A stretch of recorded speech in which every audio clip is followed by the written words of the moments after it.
the uninitiated, my name's Luther, and I play music with my brother Cody, and our friend Lightning Malcolm is playing with us, and we live in North Mississippi. We're in a band called North Mississippi Allstars.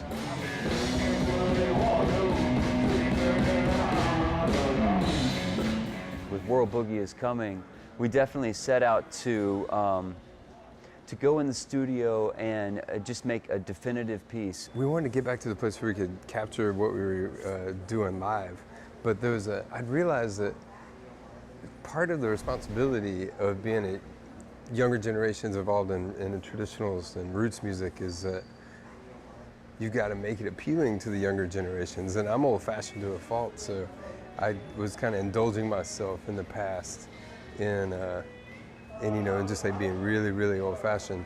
And so I opened my mind. I was like, yeah, we need to make this. We need to combine our roots some more and get some more modern influences back in here.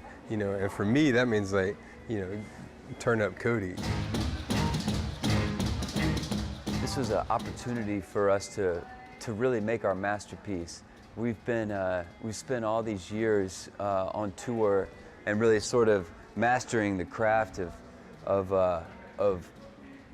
I don't know, I feel like we really were able to identify our signature sound and for pretty much the whole record is just like raw, but then he'll get in there and do such a nice job producing the tracks and adding to it, or like even building beats that we play along with. It was really fun to bring in, to do my thing like totally raw on top of a little modern approach that Cody brought to it. And I think our fans are gonna like it because it really is, it sounds like what we do live.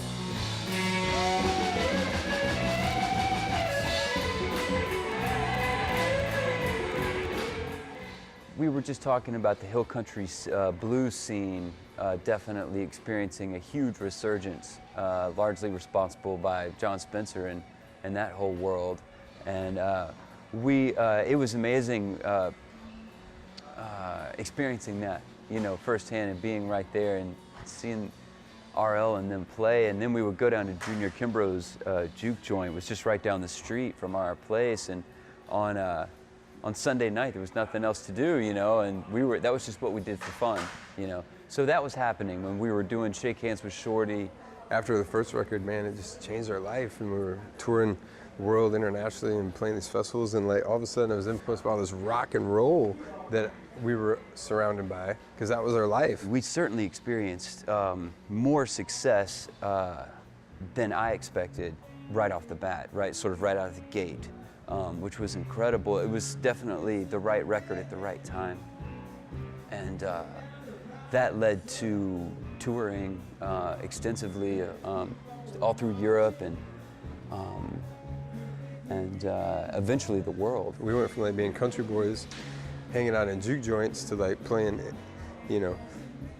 rock festivals in Italy. It was insane. So now we definitely see, I see the world from a long view, and that long view is what World Boogie is Coming is all about, for sure.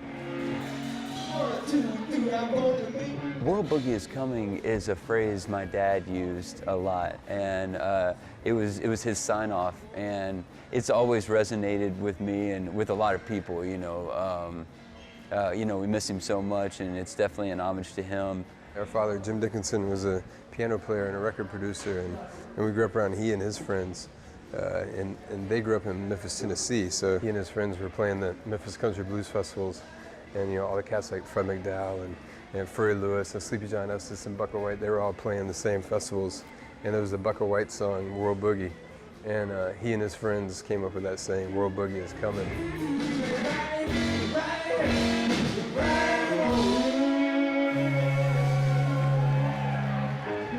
For some reason, I just felt like for North Mississippi Hill Country Blues, a tradition that we grew up around, I just felt like in this right now, it was just make it or break it. I felt like we needed to gather the troops back home and make a solidify a statement, you know, like a proclamation, just like a declaration of like, you know, it's a party record, you know, like World Boogie is coming.